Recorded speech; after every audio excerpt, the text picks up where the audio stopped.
कुछ नहीं खाया, अरे पूरे गांव खागा खागा।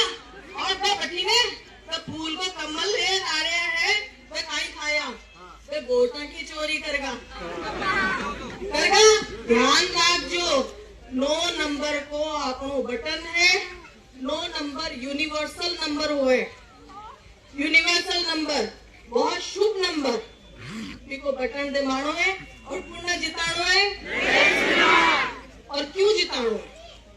क्योंकि अपनी जनता ने न तो कांग्रेस चाहिए ना बीजेपी चाहिए, काई चाहिए नहीं, नरेश मीणा भी क्यों चाहिए?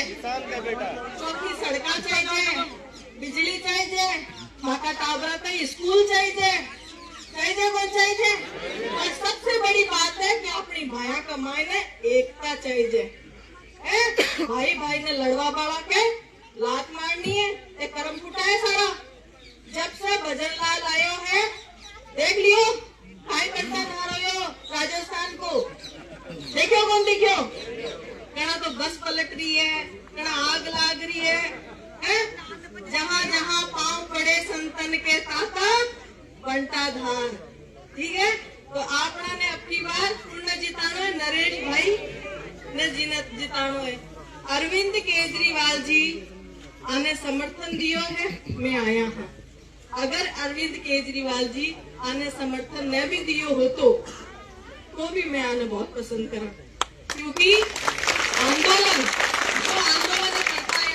अरे भाई टाबर मरगा बटे जाला वाड़ का मायने बटे एक जनो को न्याय यहाँ पे 12 माइल तक रहे सारा जना, और बटे एक जनो बने बटे कौन रियो इतना दिना थी हैं? आने भूख को लगे, प्यास को लगे, मिन्नत को नहीं के आने भी तो लग गई, लेकिन आपको घर परिवार छोड़ कौन की खातर गया? उनका टाबरा की खातर गया, बटे एक जनो ही कौन गयो बटे। तो यहाँ का आदमी ना आगे ले रहा है ताकि सड़क पर उतर के उबाना पगा। पग देखा कि सबसे पहले तो मैं क्या पग देखा, उबाना पगा आया है, आके द्वारे आया है और उबाना पगा कौन आया करे? भगवान कने। और थे कौन?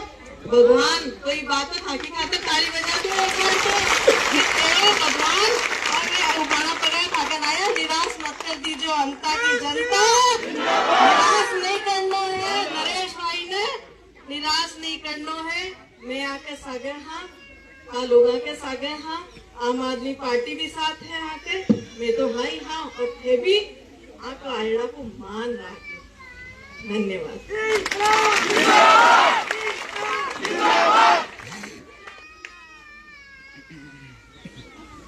राम राम साहब, पलसावा के पिता तुल्य बुजुर्गों, बहुत बड़ी संख्या में बैठी मेरी माताओं, युवा साथियों, प्यारे बच्चों, आज आपके पलसावा में आपसे वोट मांगने, समर्थन मांगने, आशीर्वाद मांगने आया हूं। और जिस तादाद में आप यहाँ इकट्ठे हुए हो, उससे मुझे भरोसा भी हुआ है और विश्वास भी हुआ है कि पलसावा के लोग जिनको अब तक वर्षों से वोट देते आ रहे हो और उसके बावजूद भी समस्याएं खत्म नहीं होती, न आम जन की समस्या खत्म है, न किसानों की समस्या खत्म है। मैं देख रहा हूं, जब इस इलाके में आया हूं तो ये तो भगवान खाटू श्याम जी की कृपा हो गई, जो बारिश हो गई। अगर ये बारिश नहीं होती, बाबा खाटू श्याम की कृपा नहीं होती, तो आप इस गांव में एक भी नहीं मिलते। सारे के सारे खेतों में कोई ट्यूबवेल चलाता रहता, कोई मोटर सुधारता रहता, कोई टीपी रखता रहता, लेकिन ये तो बाबा खाटू श्याम की कृपा हुई, जो बारिश हो गई, जो आप ठाले हो गए। आज आप नहर के इलाके के किसानों को देखो और आपकी हालत देखो। यहाँ जो कच्चे मकान दिखते हैं, यहाँ जो कोलू पड़े घरों पे, और आप नहर के इलाके में चले जाओ, वहां कोलू पड़े हुए मकान नजर नहीं आएंगे। हम बरसों से सुन रहे हैं अकाउंट में बांध बनेगा, परवन में बांध बनेगा, डैम बनेगा और हमारे यहाँ से खेतों तक पानी आएगा, लेकिन बरस हो गए। मैं जब छोटा था तब पिताजी मेरे को खेत में लेके जाते थे, मुट्टियां गड़ रही थी। मैं पूछता था, पिताजी क्या है? ये बेटा मुड्डियां है और ये मुड्डियों पे नहर आएगी, फिर अपने खेतों में पानी हो जाएगा। आज 44 साल उम्र हो गई, लेकिन परवन का पानी आज तक खेतों में नहीं आया। और दूसरी तरफ वो रेगिस्तान गंगानगर जाओ तो बाबा रामदेवरा के आप गए होंगे। बाबा रामदेवरा के जाते हुआ रेत उड़ती थी, धूल उड़ती थी। उस रेगिस्तान में इंदिरा गांधी नेर वर्षों पहले आ गई क्योंकि वहां के नेता मजबूत थे, नेता लोग किसानों के लिए लड़ते थे। ERCP एक नाम सुना होगा किसान भाइयों ने। पूर्वी राजस्थान नहर परियोजना अभी 5 साल पहले चर्चा होने लगी और 5 साल के अंदर अंदर वहां के नेता मजबूत थे और उन्होंने आज इस ERCP में काम कर रहा है। नरेंद्र मोदी आकर उसका उद्घाटन करके गया। नोनेरा बन गया, इसरदा बन गया, महल बन रहा है, बहुत गति से काम चल रहा है।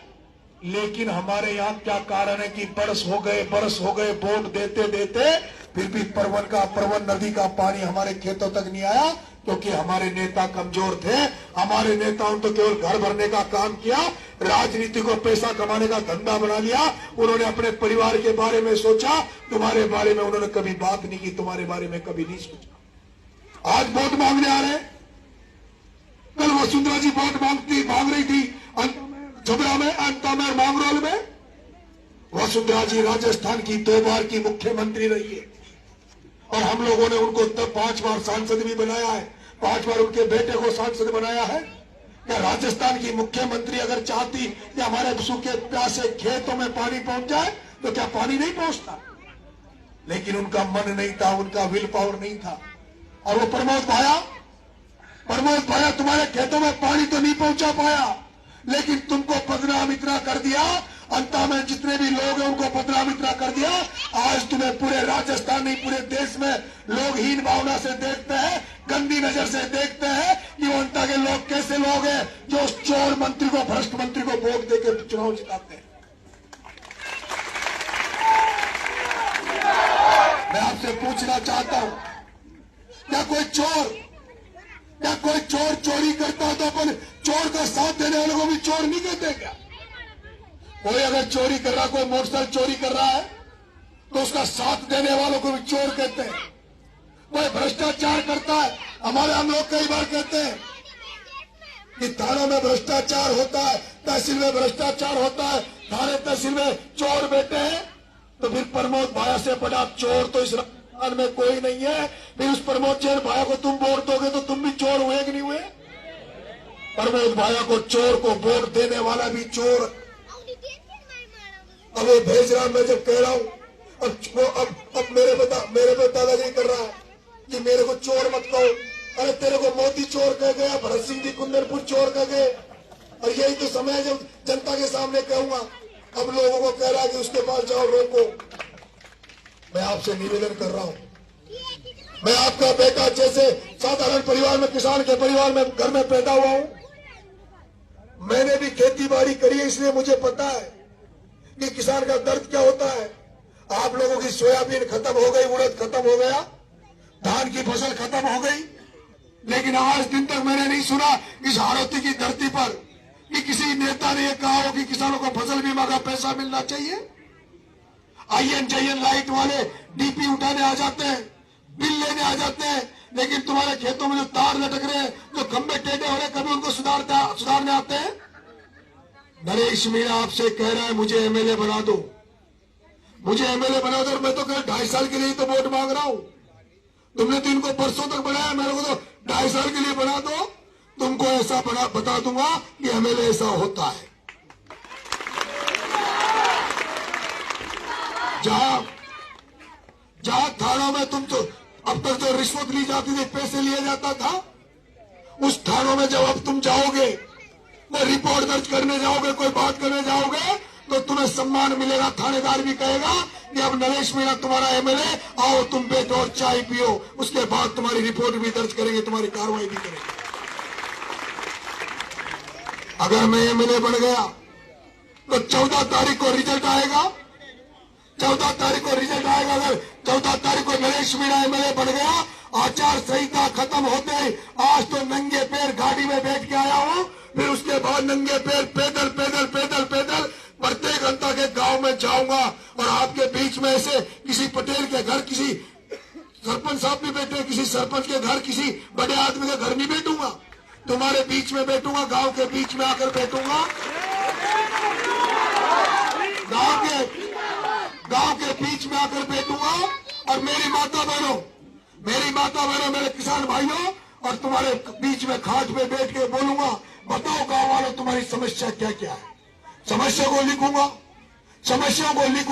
अंत के गांव जाके समस्याओं को लिखूंगा और उसके बाद 50,000 आदमी लेके कलेक्टर के दरवाजे में कलेक्ट्री में बैठ जाऊंगा और जब तक नहीं उठूंगा, जब तक ये नहर जो परवन की नहर है इसको जैसे अभी तो चल रही थी, जैसे वो लोकल ट्रेन चल रही थी कोटा सुकूना फटफट, इसको एमएलए बनने के बाद कलेक्टर से कह दूंगा कि कलेक्टर साहब इसको गति दे दो, इसको राजधानी ट्रेन बना दो जो सुर चले, जल्दी से जल्दी माँ खेता में पानी आ जाओ।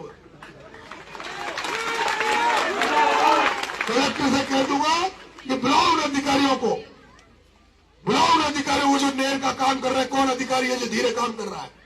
और उसके अलावा मेरे किसान भाइयों, जो तुम्हारी बरसात की फसलें चौपट हो गई, ये नरेश मीणा है जिसने 2023 में भी जब फसल बीमा का पैसा अटका पड़ा था तो किसानों को लेके, हजारों किसानों को लेके, ट्रैक्टर को लेके कलेक्ट्री में ट्रैक्टर घुसा दिया था, कलेक्टर एसपी को ट्रैक्टर के ऊपर खड़ा कर दिया था और यहाँ के किसानों को, 12 के किसानों को 81 करोड़ रुपए कलेक्टर से दिलवाए थे फसल बीमा के। और अगर इस बार एमएलए बन गया तो सबसे पहला काम जो करूंगा वो ये करूंगा कि सबसे पहले फसल बीमा का पैसा तुम्हें दिया जाए, एक किसान को फसल बीमा का पैसा दिया जाए। वो वसुंधरा भाई आओ जो वोट मांगबा वहां सुधी खींचो पटेलों थाई खूब सारा वोट दे दिया, फिर माँ को खाद को कटो 1800-2000 में क्यों मिल रही हो भाई, थाई बार वोट देता हो गया, फिर भाई खाद को कटो अटैचमेंट के साथ क्यों मिले, लाइन में लगनी